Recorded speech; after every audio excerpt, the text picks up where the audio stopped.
आप सबकी बहुत मेहरबानी। अब ये प्रेस कॉन्फ्रेंस शुरू होने वाली है, उसको प्लीज सब सुनिए। बहुत है प्रेस कॉन्फ्रेंस। खामोशी।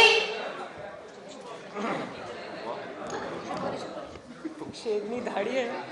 बिस्मिल्लाहिर्रहमानिर्रहीम। अस्सलाम वालेकुम। आज जिस रियासती हुकूमती खौफ का, जबर का, दहशत गर्दी का मैं मुज़ाहरा करके आ रही हूँ, वो मेरे लिए या मुस्लिम लीग नून के लिए नहीं, वो इस जाली और सेलेक्टेड हुकूमत के लिए लम्हा फ़िक्रिया है। आज जिस तरह पुरअमन और निहत्ते कारकुनों के ऊपर जिस तरह पत्थर बरसाए गए, स्प्रे किया गया और जिस तरह उनके ऊपर आंसू गैस फेंकी गई, जिससे हमारे मुतअद्दिद कारकुन जो हैं वो ज़ख्मी हुए, उनके सर फटे, उनको चोटें आई हैं, मैं इसकी भरपूर मज़म्मत करती हूँ।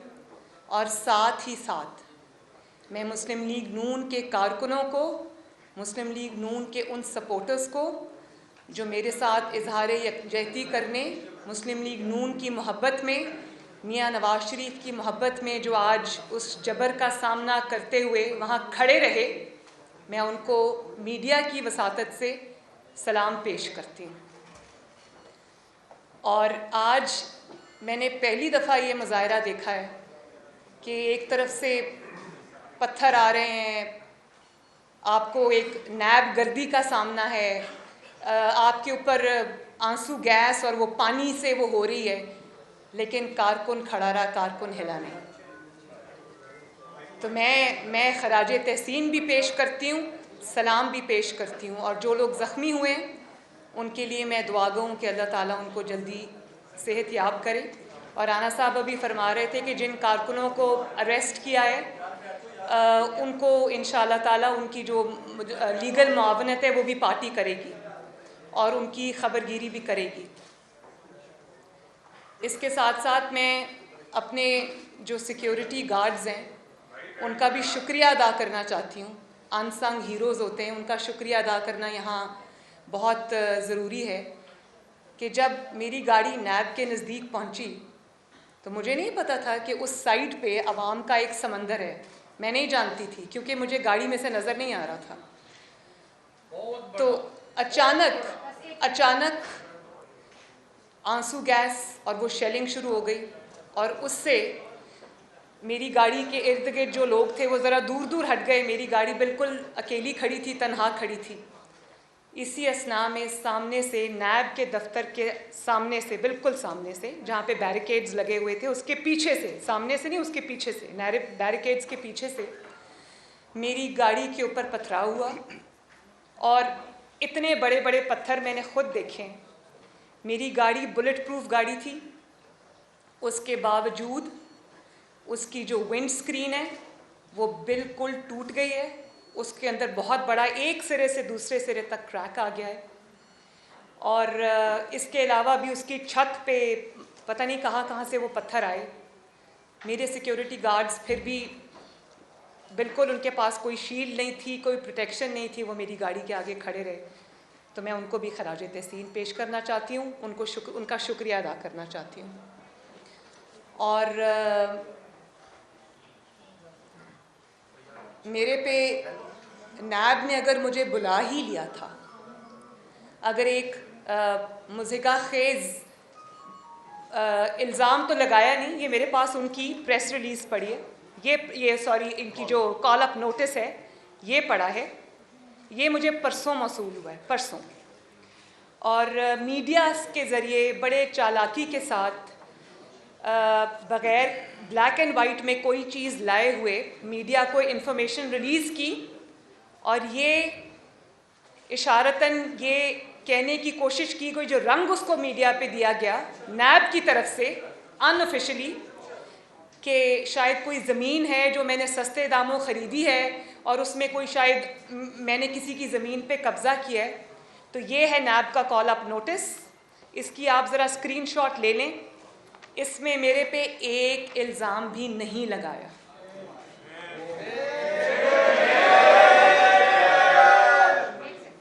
एक सेकंड ज़रा सुनिए।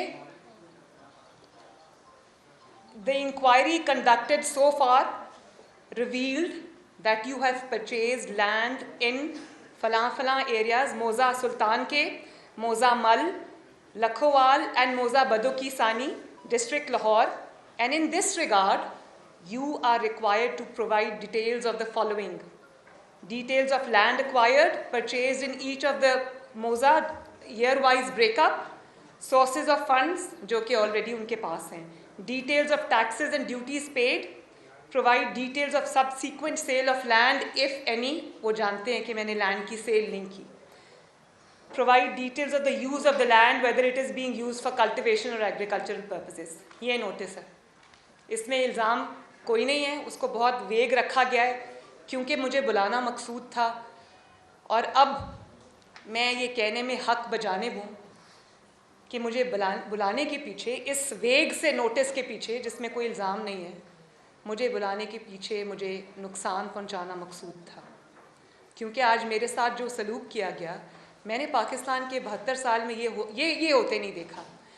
परवेज़ रशीद साहब मेरी गाड़ी में थे और उन्होंने मुझे, जब वो विंड स्क्रीन स्मैश हुई तो उन्होंने मुझे कहा कि ये शुक्र करो कि ये बुलेट प्रूफ गाड़ी थी, अगर ये बुलेट प्रूफ गाड़ी ना होती तो शीशा टूटता और उसके बाद जो ईंटे नुमा पत्थर उन्होंने फेंके वो सब मेरे सर पे लगते, क्योंकि मैं फ्रंट सीट पे बैठी हुई थी। तो मैं इस चीज़ को कैसे कंस्ट्रू करूं, इस चीज़ का मैं क्या मतलब लूं, ये आप सब मेरे से बेहतर जानते हैं। लेकिन क्लियरली अगर वो बुलेट प्रूफ गाड़ी ना होती तो सामने से जिस तरह पुलिस की यूनिफॉर्म में लोग, मुझे नहीं पता वो पुलिस के थे या नहीं, लेकिन वो पुलिस की यूनिफॉर्म में थे। पंजाब पुलिस जनरली ये नहीं करती, लेकिन जिस तरह से वहाँ से वो हुआ वो मैंने अपनी आंखों से देखा। मेरे हाथ में मोबाइल था, मैंने जल्दी, क्योंकि गाड़ी हिल रही थी, पत्थर लग रहे थे, तो मैंने अपने हाथों से अपने मोबाइल कैमरा से उसकी वीडियोस बना ली और एविडेंस के तौर पे उसी वक्त उन वीडियोस को मैंने ट्वीट कर दिया। परवेज़ रशीद साहब का कहना है कि अगर वो गाड़ी बुलेट प्रूफ ना होती और उस गाड़ी की विंड स्क्रीन टूट जाती, उसके बाद जो पत्थर आ रहे थे वो मेरे सर पे लगते, मुझे लगते, और शायद वो क्लियरली मुझे जानी नुकसान पहुंचाने की एक कोशिश थी, या जानी नुकसान पहुंचता या मेरी हेड इंजरी हो सकती थी जिसमें मैं अभी अस्पताल में शायद पड़ी होती। मैं अब वो कहना नहीं चाहती। तो जिस इंतकाम गाह से मैं अभी आ रही हूँ उसकी हैसियत तो मैंने आपको बता दी। उसके बाद इन्होंने मुझे ये कहना शुरू किया कि आप अनऑफिशियली कि आप वापस चली जाएं, मैसेजेस आने शुरू हो गए इधर उधर कि आप मैंने कहा मैं तो वापस नहीं जाऊंगी। मैं नैब के दरवाजे के बाहर खड़ी रही और मैंने कहा कि क्योंकि आपने मेरे पे इतना एक मुझे बुलाया है, एक ऐसे कॉल अप नोटिस में, तो मैं तो जवाब लेके आई हूँ, मैं तो जवाब दूंगी, मेरे पास सब जवाब हैं, मुझसे ले लें। कहा नहीं बीबी आप वापस जाएं। तो राना सनाउल्लाह साहब ने फिर उनको कहा कि वो वापस नहीं जाएंगी, आप अगर लिख के देना चाहते हैं, क्योंकि आप फिर ये कहेंगी हमने बुलाया था वो हाजिर नहीं हुई, पेश नहीं हुई। मैं तकरीबन कोई 1.5 घंटा 1.25 घंटा वहाँ खड़ी रही, उन्होंने दरवाज़ा नहीं खोला और अंदर छुप के बैठे रहे। और राना साहब ने फिर उनको कहा कि लिख के दें, तो वो लिख के देने को पहले तैयार नहीं थे। फिर उन्होंने अपनी कोई प्रेस रिलीज़ इशू की और कहा कि आज मरियम नवाज़ वापस जाएं, तो आज की जो उनकी पेशी है वो कैंसिल हो गई है। सवाल वहाँ पर किए जाते हैं जहाँ सवाल करने वाले का कोई किरदार हो। नैब के किरदार मुझे तो बहुत पहले से पता था, नवाज शरीफ साहब को बहुत पहले से पता था, राना सनाउल्लाह साहब को बहुत पहले से पता था, शाहिद खाकान अब्बासी साहब को बहुत पहले से पता था, हमजा शहबाज को बहुत पहले से पता था, साद रफ़ीक साहब को बहुत पहले से पता था, और भी हमारे जो मुस्लिम लीग नून के लीडर्स हैं जिनको जो नैब गर्दी का निशाना बने, वो भी सब जानते थे। लेकिन नैब के इन हथकंडों पर मोहर अब सुप्रीम कोर्ट के मुअज़्ज़िज़ जज साहिबान ने अपने रिमार्क्स और अपने फ़ैसलों के ज़रिए लगा दी। हाई कोर्ट के जजेस ने, मुअज़्ज़िज़ जज साहिबान ने अपने फ़ैसलों और रिमार्क्स के ज़रिए लगा दी, और रही सही कसर उसकी ह्यूमन राइट्स वॉच ने पूरी कर दी, जिसमें ये क्लियरली कहा गया कि नैब को पॉलिटिकल इंजीनियरिंग के लिए, पॉलिटिकल विक्टिमाइजेशन के लिए और सियासी जोड़ तोड़ के लिए, पॉलिटिकल ओपोनेंट्स को सप्रेस करने के लिए उनको ब्लैकमेल करने के लिए, उनको दबाने के लिए और हुकूमत को बरकरार रखने के लिए नैब को जो है वो इस्तेमाल किया गया। तो इस हैसियत का इसमें तो मेरा ख्याल है कि ऐसी नैब के सामने पेश ना होना शायद कानून की ज़्यादा पासदारी होगी, क्योंकि नैब तो अब इन रिमार्क्स के बाद, इन फैसलों के बाद और इस दहशतगर्दी के बाद, इस इंतकाम की सियासत के बाद, इंतकामी हरबों के बाद, कार्रवाइयों के बाद, नैब तो अब एक खुद मतलूब इदारा है। नैब को तो अब खुद जवाब देने कि उन्होंने पाकिस्तान के टैक्स पेयर का पैसा, पाकिस्तान के एक्सचेकर का पैसा उन्होंने सियासी इंजीनियरिंग में क्यों उसका बेदरेग इस्तेमाल किया, क्यों नैब ने उस पैसे के ज़रिए मुखालिफिन को की जोड़ तोड़ की, सियासी जमातों की उनको नुकसान पहुंचाने की कोशिश की और हुकूमत की मदद की। अभी मीर शकील और रहमान साहब का आप केस ले लें। एक वज़ीर मौसूफ फरमा रहे थे कि मैं इमरान खान साहब से ये दरख्वास्त करूँगा कि मीर शकील और रहमान साहब को छोड़ दें। तो मीर शकील और रहमान साहब को, जिनको 140 दिन हो चुके हब्से बेजा के अंदर, उनको क्या इमरान खान साहब ने पकड़ा है? उनको तो नैब ने पकड़ा है। और क्या इमरान खान के कहने से वो नैब उसको छोड़ देगी? तो ये हालत ज़ार है नैब की, जिसमें मुझे अब कुछ कहने की ज़रूरत नहीं है। और उनका असूल ये है कि नाइंसाफ़ी सिर्फ होनी नहीं चाहिए। नैब का असूल ये है कि नाइंसाफ़ी सिर्फ होनी नहीं चाहिए, बल्कि होते हुए नज़र भी आनी चाहिए। पॉलिटिकल इंजीनियरिंग और जोड़ तोड़ जो है वो सिर्फ होना नहीं चाहिए, होते हुए नज़र भी आना चाहिए। और अब उनका ये असूल है कि दहशतगर्दी नैब की तरफ से सिर्फ होनी नहीं चाहिए, आज पूरी दुनिया ने जैसे देखा कि होते हुए नज़र भी आनी चाहिए। तो बड़ा घिनौना किरदार है नैब का, जितनी उस पर बात की जाए कम है। लेकिन बात यह है कि ये मेरे पे पहला दूसरा मुकदमा नहीं है, ये मेरे पे तीसरा मुकदमा है। और अगर पहला मुकदमा इतना अच्छा था तो फिर दूसरा बनाने की ज़रूरत क्यों पड़ी? और अगर दूसरा मुकदमा इतना वो था मजबूत था तो तीसरा बनाने की ज़रूरत क्यों पड़ी? पहला भी ख़त्म हो गया, दूसरा भी ख़त्म हो गया, तीसरा जो है उसका भी वही अंजाम होगा जो पहलों का हुआ, यानी कि कुछ नहीं। एक इंकशाफ आज मैं यहाँ कर दूँ कि जिस रेफरेंस के अंदर या जिस इन्वेस्टिगेशन के अंदर उन्होंने मुझे पिछले साल पकड़ा था नैब ने, और तकरीबन 60 दिन में उनकी मेहमान रही थी, पहली पाकिस्तान की 72 साल की हिस्ट्री में पहली खातून सियासतदान जो नैब की मेहमान रही है। और उस वक्त उनको समझ भी नहीं आ रही थी कि मुझे क्या कहाँ रखें, क्योंकि उनके पास ख़वातीन को रखने का कोई जगह नहीं थी। लेकिन वो जिस मुकदमे में मुझे पकड़ा गया, क्या आप जानते हैं, क्या पाकिस्तान के अवाम जानते हैं कि वो रेफरेंस 1-1.5 साल के बावजूद आज तक नहीं बन सका। इन्वेस्टिगेशन के नाम पे मुझे 60 दिन रखा और सवाए इन्वेस्टिगेशन के वहाँ सब सवालात मुझसे पूछे गए, मुझसे पूछते रहे। वो बहुत इंटरेस्टेड थे मेरी ज़िंदगी में, तो मुझसे पूछते रहे कि मुस्लिम लीग नून तो बहुत बड़ी सियासी जमात है, वहाँ आपकी कितनी से है, मुस्लिम लीग नून में मशावरत का क्या अमल है, आपको कितनी पॉकेट मनी मिलती है, आप कौन सी किताबें पढ़ रही हैं, आपका फेवरेट ऑथर कौन सा है। पोलो कोएलो के ऊपर मेरे से डिस्कशंस होती रहीं, मुल्की सियासी मंजरनामे पर मेरे से डिस्कशंस होती रहीं। अगर नहीं पूछा तो मुकदमे के बारे में चीज़ें नहीं पूछी। और वो मुझे समझ आती है कि 2018 में जब मुझे अरेस्ट किया, क्यों किया? इलेक्शन आ रहे थे, नवाज़ शरीफ को अरेस्ट करना और मरियम नवाज़ को अरेस्ट करना तो ज़रूरी था, उसके बगैर तो इलेक्शन नहीं जीता जा सकता था। वो धांधली का एक बहुत बड़ा हिस्सा था। समझ आ गई मुझे तो कोई उसमें शक ही नहीं था कि मुझे क्यों पकड़ा उस वक्त।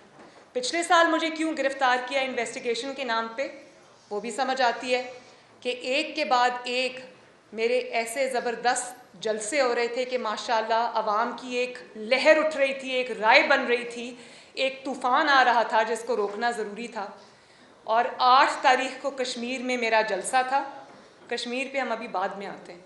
कश्मीर पे मेरा जलसा था और 6 तारीख को मुझे जब मैं मियाँ साहब से मिलने अपनी हफ्तावार मुलाकात के लिए मैं उनसे मिलने जब कोट लखपत जेल गई तो वहाँ मैं मियाँ साहब के साथ मुलाकात कर रही थी। हम दोनों आमने सामने बैठे हुए थे। तो मुझे वो जेलर साहब आके कहते हैं कि आपको बाहर शहबाज शरीफ साहब बुला रहे हैं। तो मैं जब जेल के गेट से बाहर निकली तो शहबाज शरीफ साहब खड़े थे, साथ नैब खड़ा था, पुलिस खड़ी थी। तो उन्होंने मुझे ये कहा कि ये आपको गिरफ़्तार करने आए हैं। तो मैंने पूछा क्यों? बस मैडम ये इस तरह से मुझे उन्होंने मैंने कहा अच्छा मैं आती हूँ, मैं अंदर मियाँ साहब से मुलाकात में हूँ। मैं मियाँ साहब को खुदा हाफिज़ कह के एक दफ़ा उनको गले मिल के मैं आपके पास वापस आती हूँ। उन्होंने मुझे अंदर जाने दिया। अभी मैं अंदर मियाँ साहब के पास पहुँची और मैंने मियाँ साहब को बताया कि मुझे बाहर अरेस्ट करने आए। मियाँ साहब ने कहा क्यों? मैंने कहा मैं नहीं जानती। तो इतने में नैब जेल के अंदर घुस आई, जिस कमरे में मैं और मियाँ साहब मौजूद थे। वहाँ आकर मुझे मियाँ साहब के सामने उन्होंने गिरफ़्तार किया और मेरे बच्चे बैठे थे, मेरी बेटी बैठी हुई थी, वो छोटी है उम्र की, वो रोने लगी। मियाँ साहब की आंखों में आंसू आ गए। उनके सामने एक बहुत सोचे समझे मंसूबे के तहत मुझे गिरफ़्तार किया और मैं उनको कहती रही कि आप फ़िक्र ना करें, कुछ नहीं होता। मुझे नैब ले गए। लेकिन अब आज गिरफ़्तार करने का या आज मुझे नैब में बुलाने का 1 साल बाद अचानक उनको क्या ख्याल आया? आज तो कोई जलसे रैलीज़ नहीं हो रही, आज तो कोई सर पे इलेक्शन नहीं है।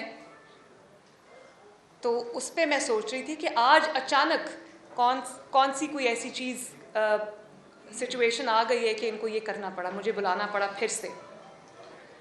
तो मेरा ख्याल है कि मेरा ज़ाती ख्याल है कि ये खौफ जो आजकल इनके इंटरनल सर्वेज़ हो रहे हैं, जिनकी ख़बर ये मीडिया को तो रिलीज़ नहीं करते, लेकिन सर्वेज़ की ख़बर हम तक भी पहुंचती है।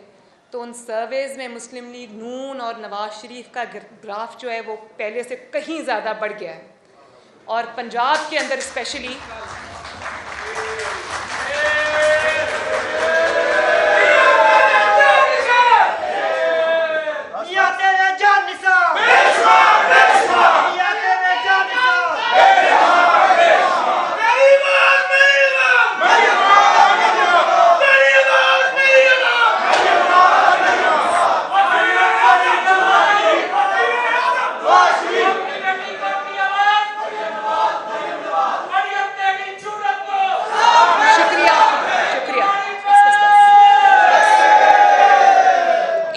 इंटरनल सर्वेज हुए हैं, ये उससे बहुत बुरी तरह घबरा गए हैं, पैनिक कर गए हैं।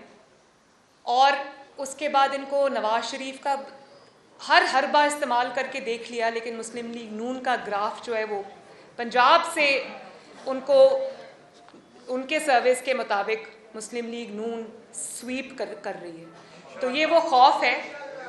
और आज मैं आपको एक और बात बताऊं कि इमरान खान साहब को बहुत शौक़ था इक़्तिदार में आने का, लेकिन आज इतनी नाकामियों और पे दर पे नाकामियों के बाद वो सिर्फ इसलिए इक़्तिदार से चिपके हुए हैं कि पहले उनको आने का शौक़ था, अब जाने का खौफ है। और वो खौफ क्यों है? वो खौफ इसलिए है कि इतने जुल्म कर बैठे हैं कि अब उनको सिर्फ इक़्तिदार से चिपकने में अपनी सर्वाइवल नज़र आती है। ऐसे अल्फाज हम नहीं इस्तेमाल करते। इतने जुल्म वो कर चुके हैं कि अब उनको अपने अंजाम से खौफ आता है। तो इसलिए ये जो अब एक आप देख रहे हैं कि उसको बुला रहे हैं, उसको बुला रहे हैं, तो ये इसी सिलसिले की एक कड़ी है। पनामा भी ख़त्म हो गया, इकामा भी ख़त्म हो गया, बाकी चीज़ें भी ख़त्म हो गई। तो मुस्लिम लीग नून ने तो बहुत सह लिया, बहुत बर्दाश्त कर लिया। आपको तो अपनी फ़िक्र करनी चाहिए। आपका क्या होगा जब आपको जो 6 महीने की मोहलत मिली है, जब वो ख़त्म हो जाएगी? तो आप तो ख़ुद अपनी ज़बान से इस बात का इकरार कर चुके हैं कि आपको 6 महीने की मोहलत मिली है, वार्निंग मिली है। और जो हुकूमत अब मोहलतों पे चल रही हो, वो अब खौफ नहीं खाएगी तो क्या होगा? आपको तो क्लियरली ये कहा गया है, आपकी ज़बान से हमने सुना, आपने ये कहा कि 6 महीने मिले हमें और 6 महीने के बाद वो मामलात कहीं और चले जाएंगे। कहाँ चले जाएंगे ये मैं नहीं जानती, लेकिन उनको पता है कि क्या होगा। तो ये खौफ की जो अचानक ये पैनिक की एक लहर उठी है, उसकी ये वजह है। और आपने फरमाया कि अब मैंने कश्तियाँ जला दी, तो कश्तियाँ जलाने का और कोई मतलब नहीं है। कश्तियाँ जलाने का मकसद ये है कि मैंने इतने जुल्म कर लिए हैं, इतनी ज़्यादतियाँ कर ली हैं कि अब मेरे पास कोई दूसरा रास्ता नहीं बचा। और एक बात मैं आपको बता दूं, जेल से डराने की, एक सेकंड देखें, डिस्ट्रप्शन होती है, मेरा फ्लो टूट जाता है। इनको पीछे करें, इनको पीछे करें, पीछे करें।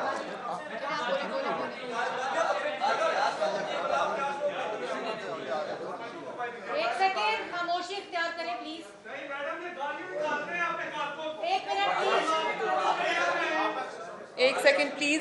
देखें, बड़ी मेहरबानी, नहीं बच्चों, प्लीज डोगर साहब, देखें, डिस्ट्रप्शन होती है, मेरा फ्लो टूट जाता है, ये अच्छी बात नहीं है। डोगर साहब क्या मुश्किल है, वो पीछे कर दो। और बात ये है, पीछे आप भी पीछे हो जाए। बात ये है कि आपकी हुकूमत को हर महाज पे नाकामी का सामना है। आप अपनी नालायकी से मामलात को ख़राब से ख़राब तर करते जा रहे हैं। लेकिन अफसोस मुझे इस बात का है कि आज भी आपकी प्रायोरिटीज़, मैं समझ गई कि आपके अंदर वो सलाहियत नहीं है, आपके अंदर वो अकल नहीं है, आपके वो तजर्बा नहीं है, आप ज़बरदस्ती मुसल्लत किए गए हम पर, वो समझ आती है। लेकिन आज भी आपकी प्रायोरिटीज़ मिसप्लेस्ड हैं। आज भी आपकी जो प्रायोरिटीज़ की लिस्ट है, उस पर ऊपर भी नवाज शरीफ है, नंबर 2 पे भी नवाज शरीफ है, नंबर 3 पे भी नवाज शरीफ है, और आखिर में भी नवाज शरीफ है, और मुस्लिम लीग नून है।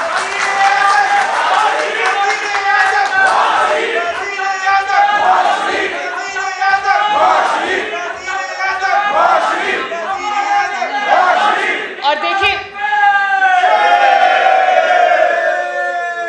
आपकी सारी कैबिनेट मीटिंग्स, आपकी खुफिया मीटिंग्स, आपकी कैबिनेट मीटिंग्स, आपकी हुकूमती मीटिंग्स सारी नवाज शरीफ से शुरू होकर नवाज शरीफ पर ख़त्म हो जाती हैं। नवाज शरीफ की वॉक करते हुए तस्वीर आ जाए, आप तब हिल जाते हैं। नवाज शरीफ की कॉफ़ी पीते हुए तस्वीर आ जाए, आपको तब तकलीफ़ शुरू हो जाती है। नवाज शरीफ जहाज़ पे सीढ़ियाँ चढ़ के जाए, आपको तब तकलीफ़ शुरू हो जाती है। और ये जो नवाज शरीफ की सेहत के बारे में आपने प्रोपेगेंडा किया, आपको शर्म आनी चाहिए। आपकी कस्टडी में नवाज शरीफ बीमार हुआ, आपकी कस्टडी में नवाज शरीफ मौत के दहाने तक पहुंचा, आपकी कस्टडी में वो मेरी मौजूदगी में सर्विसेज हॉस्पिटल में आपके सरकारी डॉक्टर्स के नीचे वो ज़िंदगी और मौत की जंग लड़ रहा था। आपकी कस्टडी में, आपके फैसले से वो बाहर गया, और उसके बाद जब वो बाहर चला गया तो आपने क्या कहना शुरू कर दिया। आपके वज़ीरों ने प्रेस कॉन्फ्रेंसेस की, आपके अपने स्टेटमेंट्स हैं कि नवाज शरीफ को सेहत को ख़तरा है, तो इंसानी हमदर्दी के लिए मैंने जाने दिया। सॉरी, आपने इंसानी हमदर्दी के लिए नहीं उनको जाने दिया। आपको नवाज शरीफ पर रहम नहीं आया, आपको अपने ऊपर रहम आया। आपको जब ये खबर मिली कि नवाज शरीफ बीमार है और मौत के दहाने तक पहुंच गया है, तो आपने अपने आप को बचाने के लिए कि आपकी कस्टडी में उसके साथ ये हुआ, तो आपको फिर आपके हाथ पांव फूल गए, और आपने इस रहम आपको अपने ऊपर आया, नवाज शरीफ के ऊपर रहम नहीं आया आपको। आपने उसको जल्दी जल्दी मुल्क से बाहर भेजा इलाज के लिए, ताकि वो आपके ऊपर जिम्मेदारी ना आ जाए, और आप अवाम का जो हाथ है वो आपके गिरेबान पे होगा, कल आप सड़कों पे चल नहीं सकेंगे। तो मैं ये जानती हूँ कि रहम आपको नवाज शरीफ पर नहीं आया, रहम आपको अपने आप पर आया था कि आपके हाथों ये होगा। तो जब ये हुआ तो उसके बाद आपने ये कहना शुरू कर दिया, आपने उनकी सेहत पे सियासत खेलनी शुरू कर दी। शर्म आनी चाहिए आपको, शर्म आनी चाहिए आपको। और आज भी जब आपसे आपकी कारकर्दगी के बारे में सवाल किए जाते हैं, आपके पास मुस्लिम लीग नून और नवाज शरीफ के अलावा कोई जवाब ही नहीं है। तो करप्शन का आप राह गलाबते रहते हैं। तो करप्शन का फैसला तो फिर ज़मीनी हक़ाइक़ पे होना चाहिए। बताएं मुझे ज़रा, नवाज शरीफ के दौर में आटा, दाल, चीनी, चावल, बिजली, गैस क्या कीमतें थी, आज क्या कीमतें हैं? आप खुद ही फरमाते थे ना कि जब हुक्मरान करप्ट होता है तो इन चीज़ों की कीमतें बढ़ जाती हैं, ऑयल की, पेट्रोल की, डीजल की कीमतें बढ़ जाती हैं। तो फिर इस लिहाज से चोर कौन हुआ? नवाज शरीफ 5.8 पे जीडीपी छोड़ के गया था, आज पाकिस्तान की तारीख में शायद पहली दफ़ा मनफी में जीडीपी चली गई, माइनस में चली गई जीडीपी। तो शर्म की बात तो ये है ना, इसी से पता चल जाता है कि यहाँ करप्ट कौन है और क्या प्रोपेगेंडा क्या किया जा रहा है। और सिर्फ ये कि आप फिर इसी पे फेलियर नहीं है आपका, सिर्फ इकोनॉमिक फ्रंट पे और मईशत पे आपका फेलियर नहीं है, आपका फेलियर फॉरेन पॉलिसी पे भी है।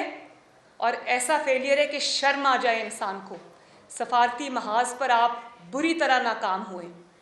मुझे ये बताएं कि 72 साल में कभी किसी के दौर में, किसी वज़ीर आज़म के दौर में, किसी डिक्टेटर के दौर में कश्मीर की, भारत को क्या इतनी जुर्रत हुई कि कश्मीर की रियासती हैसियत को ख़त्म कर सके?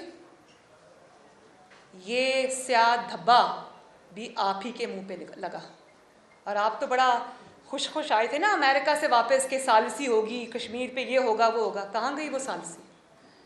कहाँ गई वो तकरीरें और वो स्टेटमेंट्स जो आपने पर्चियों के बगैर दिए थे? क्या हुआ कश्मीर का? आज 72 साल में पहली दफ़ा कश्मीर जो है वो भारत की झोली में जा गया आपके दौरे हुकूमत में, और आप चुपचाप देखते रहे। आप क्या कहेंगे कश्मीरियों से कि मैं तुम्हारा मुकदमा नहीं लड़ सका? मैं फ़ोन करता था तो मोदी फ़ोन नहीं उठाता था। ये वही मोदी साहब है ना, प्राइम मिनिस्टर मोदी, जो मियाँ साहब जब प्राइम मिनिस्टर थे तो पाकिस्तान आए थे, वो आपका फ़ोन सुनना भी गवारा नहीं करता। ये होता है फ़र्क एक इलेक्टेड प्राइम मिनिस्टर में, एक तजर्बाकार प्राइम मिनिस्टर में, एक ऐसे प्राइम मिनिस्टर में जो हर चीज़ को समझता है, जानता है, अपने मुल्क का इंटरेस्ट वॉच करता है, और एक मुसल्लत शुदा वज़ीर आज़म में। तो इसके लिए अब आपने कहा कि अब खिफ़त मिटाने के लिए मीडिया को आपने कंट्रोल कर लिया, मीडिया पे आपने वो बात उठनी नहीं दी, और अपनी खिफ़त मिटाने के लिए, अपनी शर्मिंदगी मिटाने के लिए आप कश्मीर के नक्शे पे लकीरें खींचने से आपको कश्मीर नहीं मिल जाएगा, या 2 मिनट की खामोशी इख्तियार करने से आपको कश्मीर नहीं मिल जाएगा, या एक शाहराह का नाम बदल देने से आपको कश्मीर नहीं मिल जाएगा। ये तो बड़ा आसान काम है भाई। मियाँ नवाज शरीफ पर जब ये वक्त आया, जब उन्होंने एटमी धमाकों का फ़ैसला करना था, तो मियाँ साहब के लिए तो बड़ा आसान था, 6 एटमी धमाकों के बदले 12 मिनट की खामोशी इख्तियार कर लेते, तो पाकिस्तान कभी एटमी ताकत ना बनता। बनी गाला का नाम तब्दील करके उसको चागी उसका नाम रख लेते।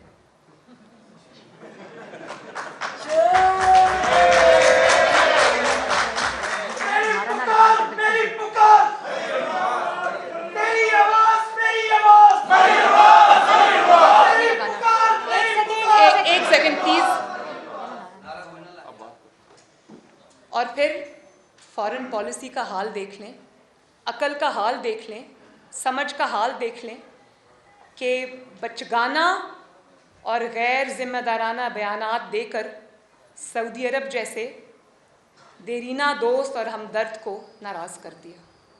और अब रही कहीं कसर उन्होंने जो OIC के दर पे होके वो जो नाराज़ करने का सिलसिला था, वो अब उसमें भी OIC को नाराज़ कर दिया, OIC के ख़िलाफ़ स्टेटमेंट्स दे के हमारे दोस्त ममालिक को नाराज़ कर दिया। तो ये तो आपकी नाअक़बत अंदेशी का हाल है। आपने मुल्क को हर तरह से आग में झोंक दिया, शर्म आनी चाहिए। और फिर प्रायोरिटी आज भी आपकी क्या है कि आवाम के नुमाइंदों को पकड़ो, ऑपोजिशन को दबाओ। भाई मान लिया कि आपके पास हुकूमत का मैंडेट नहीं है, आपके पास आवाम का मैंडेट नहीं है, लेकिन क्या गरीब आवाम जो रोटी को तरस रहे हैं, जो बिजली गैस के बिल देने से कासिर हैं, जिनकी नौकरियां चली गईं, क्या उनको उनके सदाओं पे आवाज़ धरने के लिए या उनकी बात सुनने के लिए आपको अवामी मैंडेट की ज़रूरत है? उसके लिए आपको थोड़ी सी इंसानियत, अकल और हमदर्दी की ज़रूरत है। अपनी प्रायोरिटीज़ को ठीक करने की ज़रूरत है, जो कि आपके अंदर नहीं है। और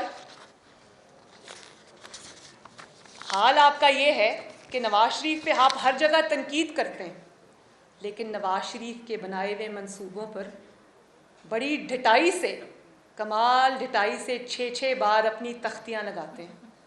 तो भाई नवाज शरीफ के बनाए हुए मंसूबों से के ऊपर तख्तियाँ लगाने से बदल के वो मंसूबा तो आपके नाम नहीं लग जाएगा ना। हज़ारा मोटरवे तो आपने नहीं बनाई ना, सखर मुल्तान मोटरवे तो आपने नहीं बनाई ना, मुल्तान लाहौर मोटरवे तो आपने नहीं बनाई ना, बिजली के कारखाने आपने नहीं लगाए ना। जब भी आप CPAC का नाम लेते हो, CPAC की तस्वीरें ट्वीट करते हो, वीडियोस ट्वीट करते हो, लोग कहते हैं शुक्रिया नवाज शरीफ।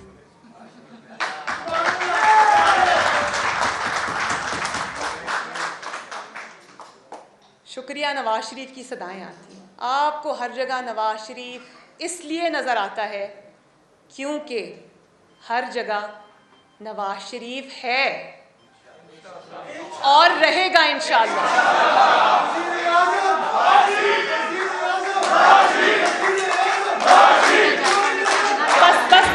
बस। और आपकी हुकूमत जो पहले ही बैसाखियों पे खड़ी है, 6 महीने की मोहलत पे चल रही है, आपके लोग तो अपने हलकों में जाने के काबिल नहीं, आपके MNAs MPAs अपने हलकों में जाने के काबिल नहीं, आप अपने अवाम में निकलने के काबिल नहीं, बल्कि जिन चंद अफराद ने आपको वोट दिया भी था वो भी आज अपने महलों में मुंह छुपाते फिर रहे हैं। कुछ मुंह छुपा रहे हैं और कुछ कानों को हाथ लगा रहे हैं कि आइंदा इस किस्म के धोखे में नहीं आना। तो आपका अपना ये हाल है, तो इंशाअल्लाह ताला वो वक्त दूर नहीं है जब हम सब मिल के नवाज शरीफ की क़यादत में इंशाअल्लाह ताला इस नालायकी से बहुत जल्द लोगों को आज़ादी देंगे इंशाअल्लाह।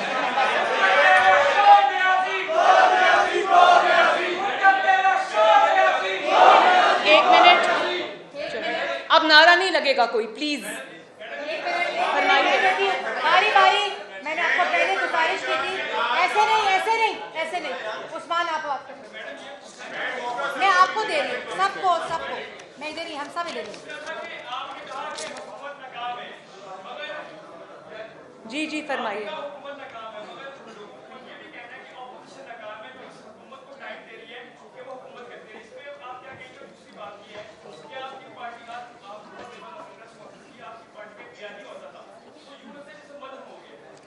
बयानिया मदम हो गया? मैंने तो सुना था 2 बयानी है हमारी पार्टी के, आप तो कह रहे मदम हो गया। बात यह है कि पार्टी मेरे साथ बैठी है, मेरे सीनियर्स मेरे साथ बैठे हैं, पार्टी का एक ही बयानी है जो नवाज शरीफ का बयानी है और जो वोट को इज्जत दो का बयानी है। अगर आज वोट को इज्जत मिल जाती तो पाकिस्तान के साथ ये सलूक ना होता, पाकिस्तान की दुनिया में जग हसाई ना होती। तो नवाज शरीफ का जो बयानिया था और है, उसको वक्त ने साबित किया है कि वो बिल्कुल ठीक था। और वो नवाज शरीफ का बयानिया नहीं है, वो हमारे आइन का बयानिया है, हमारे दस्तूर का बयानिया है। अगर नवाज शरीफ ने उससे हट के कोई बात की है तो फिर किसी में अगर कोई चैलेंज कर सकता है तो करे।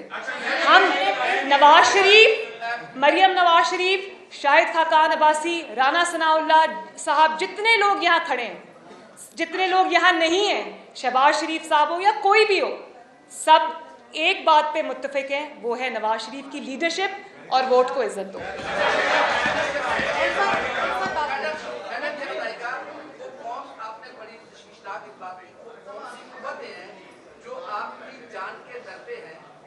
और दूसरी बात यह कि आप इतना अरसा खामोश क्यों थी और आज जब बोली है तो यूँ समझा जाए कि आप बोलती चली जाएंगी? देखें, सबसे पहले तो मेरे लिए बोलना आसान है, खामोश रहना मुश्किल है। मेरी वालदा चली गई इस दुनिया से, मेरे वालिद इतने बीमार हो गए कि उनकी ज़िंदगी का हमें उस वक्त पता नहीं था। डॉक्टर्स ने मेरे सामने, आप यकीन करें, आज मैं वो दोहराना चाहती हूँ, सर्विसेज हॉस्पिटल में जब ये मुझे कोट लखपत से लेके आए अपने वालिद की अयादत के लिए, तो उस वक्त 5-7 डॉक्टर्स की मीटिंग चल रही थी और उन्होंने मेरे सामने मियाँ साहब को कहा कि जब हम रोज़ सुबह ऑफिस में आते हैं तो हम ये सोच के आते हैं कि पता नहीं फिर हमें आपको देखना नसीब हो या ना। ये मैं गवाह, चश्मदीद गवाह हूँ इस बात की, मेरे कानों ने सुना, मेरी आंखों ने देखा। ये मियाँ साहब की हालत थी। तो मैंने मियाँ साहब के साथ जाना चाहा। मैं ही ख्याल रखती थी उनका, मैं ही उनकी तीमारदारी करती थी, उनकी दवाइयाँ, इंजेक्शन सब मेरे पास होते थे। मुझे एक सोचे समझे मंसूबे के तहत मियाँ साहब के साथ नहीं जाने दिया। तो मैं इस नतीजे पे पहुंची हूँ कि मुझे इधर एज हॉस्टेज रखा हुआ था कि अगर मैं कोई बात करूं तो वहाँ पर वो मियाँ साहब को नुकसान पहुंचाने की कोशिश करें। उनका इलाज ना होना, क्योंकि उनके दिल की एक शरेआन आज भी 90% बंद है, जिसकी सर्जरी होनी बाकी है, और वो कोरोना की वजह से पहले वो मेरा इंतज़ार कर रहे थे क्योंकि उनको था कि मैं आ जाऊंगी चंद दिनों में, वो नहीं हो सका। फिर वो कोरोना आ गया, अब उनकी सर्जरी अभी होना बाकी है। तो मैं अपना कुछ ऐसा करके मैं उनके इलाज में कोई खलल नहीं चाहती थी, क्योंकि वो सिर्फ मेरे वालिद नहीं हैं, वो इस कौम का सरमाया है। हमें ज़िंदा लीडर चाहिए, हमें लीडर्स की लाशें नहीं चाहिए। तो अगर मैं अपनी ज़िम्मेदारी निभा रही थी तो मैं करोड़ों अवाम की नुमाइंदगी कर रही थी, जिनकी इन्वेस्टमेंट इन टर्म्स ऑफ 40 साल और वोट और एतमाद और ख़िदमत मियाँ साहब में हुई है। तो मुझे ज़िम्मेदारी का मुजाहरा करना था। और दूसरी बात, मैं आपने कहा कि मैं खामोश क्यों, कभी हमने बोल के उनको एक्सपोज़ किया और कभी खामोश रह के हमने उनको ज़्यादा एक्सपोज़ किया, वरना उनके अंदर ये जरासीम मौजूद हैं कि वो कल ये कहते कि मैं तो बहुत करना चाहता था, मैं तो पाकिस्तान की किस्मत बदलना चाहता था, मैं तो दूध और शहद की नहरें बहाना चाहता था, ये ऑपोजिशन ने मुझे कुछ करने नहीं दिया। तो इसलिए हमने खामोश रह के उनको ज़्यादा एक्सपोज़ किया। लेकिन मुझे इस बात की आज ख़बर हुई कि मेरी जो खामोशी है या जो मियाँ साहब की खामोशी है वो इतनी गूंज रही है कि इनको कानों पे हाथ रखने पड़ गए। ऐसे नहीं हो सकता, नहीं हो सकता, नहीं। वीनेश साहब एक मिनट, ऐसे नहीं वीनेश साहब सवाल होता, करें। ऐसे नहीं हो सकता। वीनेश साहब सवाल करें, ऐसे मैं दूंगी आपको। वीनेश साहब सवाल करें, एक सेकंड दे रही हूँ, सबको दे रही हूँ।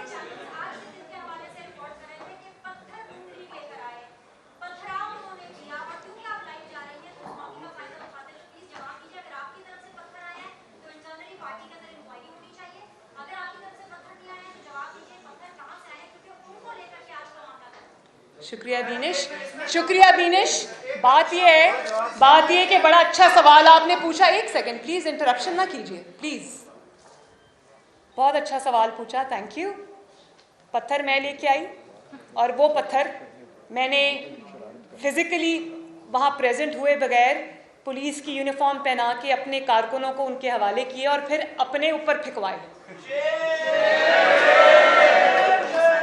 पत्थर अपनी गाड़ी पे फिकवाए, अपने शीशे तोड़े, अपने कारकुनों को ज़ख्मी किया, उनके सर फाड़े गाड़ी में बैठे बैठे। बड़ी अच्छी मज़े की बात है कि पत्थर लाई भी मैं और अपने ऊपर फिकवाए भी मैंने। वाह, शाबाश। देखो बीनिश, बात ये मैं एक सेकंड, बात ये कि हमारी नैब की पेशीज़ बड़ी क्वाइट होती थी, लेकिन जब आप जुल्म पे जुल्म करते जाओगे तो कारकुन को जोश तो आएगा। आज जब आपने नाहक ये ज़्यादती, पिछली भी नाहक थी, तो कभी ना कभी सब्र जवाब देता है। और वो बड़े पुरअमन थे। मैं नैब में यहाँ रह के गई हूँ, कभी गमला भी नहीं टूटा। कभी हमारे कारकुन कंटेनर से ऑर्डर्स पास करके पुलिस वालों की, वो आज भी है, वो कील वाले जो डंडे थे उससे जो हड्डियाँ तोड़ी थी, वो मुस्लिम लीग नून के कारकुन नहीं थे। तो मुस्लिम लीग नून जो है वो तो उनके, मैंने खुद देखा, मेरे कारकुन जो थे वहाँ बहुत दूर से मुझे नज़र आ रहे थे, पुरअमन थे बिल्कुल। तो मुझे लगता है बीनिश कि इतना बड़ा क्राउड ये एक्सपेक्ट नहीं कर रहे थे, और जब क्राउड देख लिया तो ये पैनिक कर गए और इस पैनिक में उन्होंने ये अपने ऊपर खुदकुश हमला कर लिया।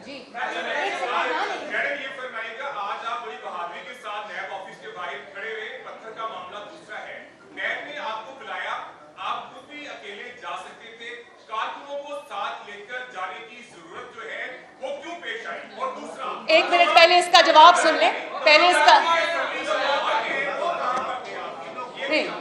इसका जवाब सुन ले। मैं अकेली ही आई थी, कारकुन वहाँ मेरा इंतज़ार कर रहे थे हज़ारों की तादाद में। मुझे नहीं पता था, आप यकीन करें, मुझे अभी भी नहीं पता कि कारकुन कितने थे और कितनी तादाद में थे। वो तो मुझे इनके रिएक्शन से पता चला कि कारकुन जो है वो आज हज़ारों की तादाद में निकल आए। मैं किसी को लेके नहीं आई, मैं पहले भी नैब में पेश होती रही हूँ। मैंने 6 महीने पनामा वाला मुकदमा भी भुगता है और उसके बाद मैंने ये जो पिछले साल का बेहुदा मुकदमा था वो भी भुगता है। मैं इनकी जेलों में भी रही हूँ। हमारा कारकुन जो है वो तहरीक इंसाफ के कारकुन की तरह नहीं है। हमारा कारकुन बहुत पुरअमन कारकुन है। आप ये ना, मैं किसी को नहीं लाई। मेरे अगर मुस्लिम लीग नून का गढ़ है लाहौर, पंजाब पाकिस्तान मुस्लिम लीग नून का कला है, तो मुस्लिम लीग नून का कारकुन भी देख रहा है कि आप कितना जुल्म कर रहे हैं। किसी को आप हेरोइन डाल के पकड़ लेते हैं, किसी को आप ये शाहिद अब्बासी साहब बैठे हुए हैं, एक चीज़ आप उनके खिलाफ आज साबित नहीं कर सके, साद रफ़ीक साहब, तो फिर वो कारकुन को गुस्सा आता है। वो अपनी यकजहती के इजहार के लिए आया था। हम सियासी लोग हैं, लोग हमसे मोहब्बत करते हैं, मियाँ साहब से मोहब्बत करते हैं, उनकी बेटी के साथ, अपनी बहन के साथ इजहार यकजहती करने आए थे, मेरे साथ नहीं आए। जी जी, नहीं सॉरी, मैंने नहीं दिया।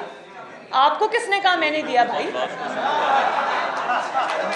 मैं तो आपको वो स्टेटमेंट याद करा रही हूँ जो हमारे जो इमरान खान साहब ने खुद फरमाया, अपनी पार्टी से कहा कि हमें 6 महीने का टाइम मिला है, और अगर 6 महीने में हम परफॉर्म नहीं करते, आप 6 साल में परफॉर्म नहीं कर सकते, 600 साल में परफॉर्म नहीं करते, क्योंकि आपको आता नहीं। नहीं, एक सेकेंड, ये इमरान खान की अपनी स्टेटमेंट है कि मुझे 6 महीने मिली है और मैंने 6 महीने के बाद बात कहीं और चली जाएगी, बस ये बात। छोड़े नेक्स्ट चले जी नेक्स्ट चले। उमर एक सेकंड, इब्राहिम साहब बात करें। करने दो।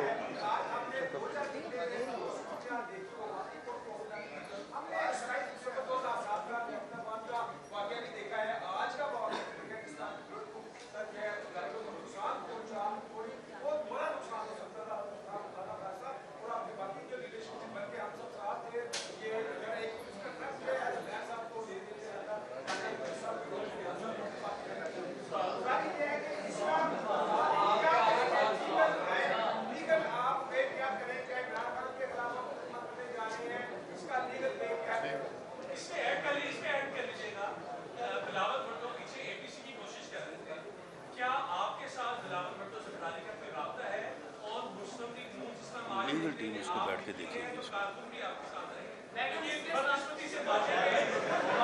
देखें, जहाँ तक एपीसी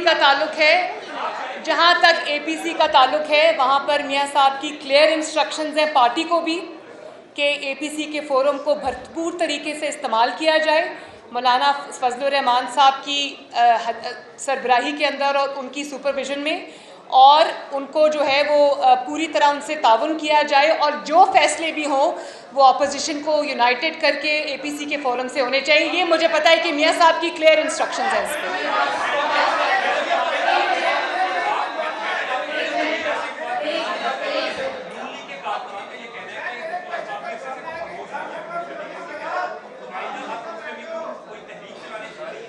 आइंदा का लाएमल इंशाअल्लाह ताला हम लीडरशिप की जो उनकी मशावरत से तय करेंगे।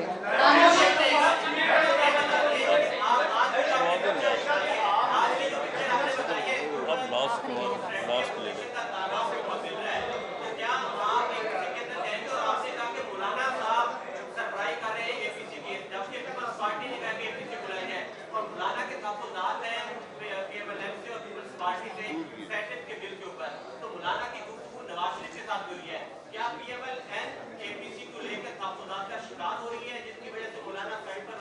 मैंने आपको अभी बताया कि एपीसी के बारे में और मौलाना साहब के बारे में मियाँ साहब के क्या तासुरात हैं, उसमें कोई एम्बिग्विटी नहीं है, और अगर मौलाना साहब के कोई तहफ़्फ़ुज़ात हैं तो उसको मुस्लिम लीग नून इंशाअल्लाह ताला दूर कर देगी, उसके लिए फ़िक्रमंद होने की ज़रूरत नहीं है।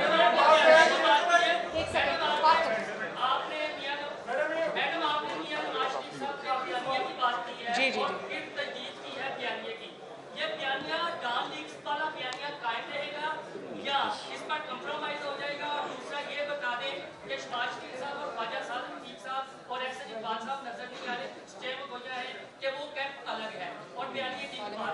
बड़ी मेहरबानी। पीएमएलएन का कोई कैंप अलग नहीं है। पीएमएलएन के अंदर डेमोक्रेटिक जमात है, हर तरह के माइंडसेट के लोग हैं, हर तरह के ख्याल के लोग हैं, हर तरह के ओपिनियन के लोग हैं, और आरात डिफरेंट हैं लोगों की, लेकिन खुशी की बात यह है कि जहाँ मियाँ नवाज शरीफ की क़यादत आ जाती वहाँ सब मुत्तहिद हैं। और मुस्लिम लीग नून का जो बयानिया है वो पहले दिन से जो था आज भी है, और उसी बयानिए की कीमत हम 4 साल से अदा कर रहे हैं, लेकिन बयानिए से नहीं हटे। बड़ी मेहरबानी।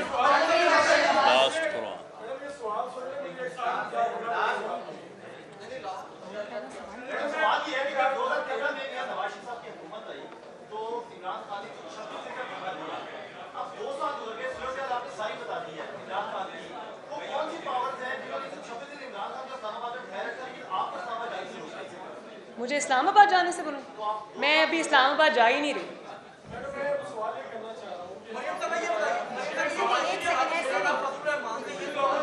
मैंने बात कर दी उन पर।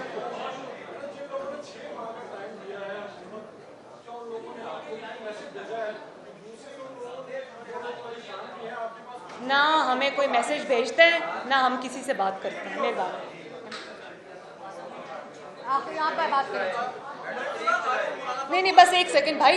मौलाना फजलुर रहमान साहब की मौलाना साहब से सवाल किया गया है कि आप अभी मियां नवाज शरीफ की बयानिया के साथ हैं या नहीं है?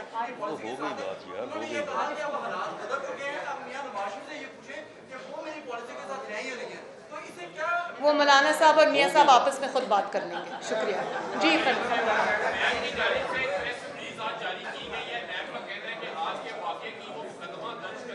अच्छा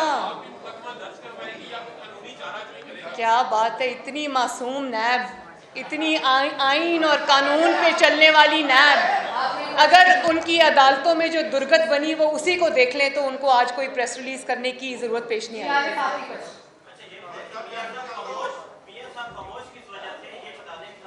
शुक्रिया, थैंक यू। ये मेरा आखिरी सवाल है। मैंने सब सवाल लिए, आपके सारे गिले मैंने दूर कर दिया। आपका सवाल ये है कि मियाँ साहब खामोश क्यों हैं। शुक्रिया। मियाँ साहब खामोश नहीं हैं, लेकिन मियाँ साहब ने अपने हिस्से का सारा काम कर दिया। मियाँ साहब ने वो कुर्बानियाँ दी जो 72 साल में किसी सियासी लीडर ने कुर्बानी नहीं दी। अपनी बीवी को बिस्तरे मर्ग पे छोड़ के कानून और आइन के सामने, अदालतों के सामने पेश होता तो ये था ना कि लोग कारकुनों से कुर्बानी मांगते हैं, सियासी लोगों से कुर्बानी, अपने कारकुनों से, अपने सपोर्टर्स से कुर्बानी मांगते हैं। जो जुल्म इन्होंने किया और हद कर दी जुल्म की, वो सब मियाँ साहब ने जुल्म अपने सीने पे सहा है, सीने पे सहा है। और कारकुनों को और अपनी पार्टी को शील्ड और प्रोटेक्ट करने की पूरी कोशिश की है। वो सारे ज़ख्म उन्होंने अपने सीने पे पहले लिए, आपसे बात उन्होंने बाद में की है। और अपनी वाइफ को छोड़ के आए, और जब वो बीमार हो गई, डेथ बेड पे चली गई, तो उनको अडयाला जेल में, जहाँ मैं भी बंद थी, मियाँ साहब ने कहा मेरी बात करा दो मेरी बीवी से और घर वालों से। उन्होंने कहा आपके मिनट ख़त्म हो चुके हैं।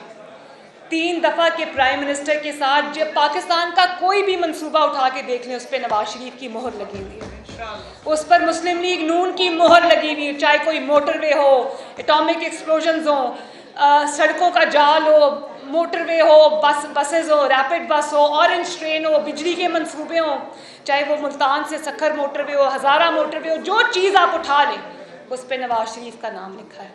तो इतनी खिदमात के बावजूद जब आप एक 3 दफ़ा की वज़ीर आज़म की तज़लील करेंगे, तज़हीक करेंगे और इस तरह का उसके साथ सलूक करेंगे, पैनामा करप्शन, और उसमें से आप क्या निकाल के लाते हैं, एक इकामा, और उसके बाद भी आपको तसल्ली नहीं होती, तो अरशद मलिक जैसे जज को आप इस्तेमाल करते हैं, जो अब वो मुनसिफ खुद बोल उठा कि भाई मुझसे ज़्यादती हो गई, मुझे ब्लैकमेल करके नवाज शरीफ के ख़िलाफ़ फ़ैसला लिया गया। वो फ़ैसला ख़त्म हो जाता है, सॉरी वो जज को आप निकाल देते हैं, फ़ैसला आज भी वहीं का वहीं है। शाबाश है भाई। तो फिर आप पूछते हैं कि नवाज शरीफ खामोश क्यों है। तो नवाज शरीफ ने अपने हिस्से का सारा काम कर दिया। उन्होंने जो बयानिया देना था दे दिया, उस बयानिए की जो कीमत अदा करनी थी की, उसके लिए जो तकालीफ बर्दाश्त करनी थी की, उसके लिए अपनी बेटी को, अपने घर को, अपने कारोबार को, अपनी सियासी जमात को जो नुकसान पहुंचाना था पहुंचा, कीमत अदा की उन्होंने। वो ये सब काम यहाँ से निपटा के गए।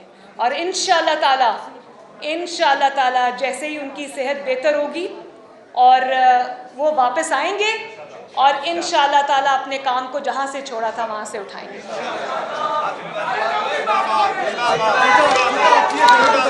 बहुत बहुत शुक्रिया। आपकी होगी इंशाल्लाह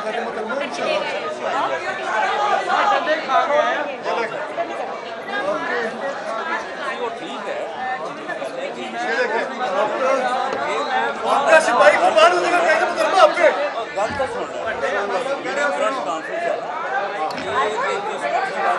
ਸਾਡੇ ਲਈ ਤੇ ਇਸ ਮਕਸਦ ਨਾਲ ਅਸੀਂ ਸਭਾ ਦੇ ਲੱਗੇ ਹਾਂ ਕਿ ਉਹਦਾ ਹੀ ਅੱਗੇ ਇਹ ਆਪਣਾ ਇਹਨੂੰ ਖਰਾਬ ਕਰਨਾ ਜਿਹੜਾ ਨਾ ਉਹ ਭਾਜਪਾ ਨੂੰ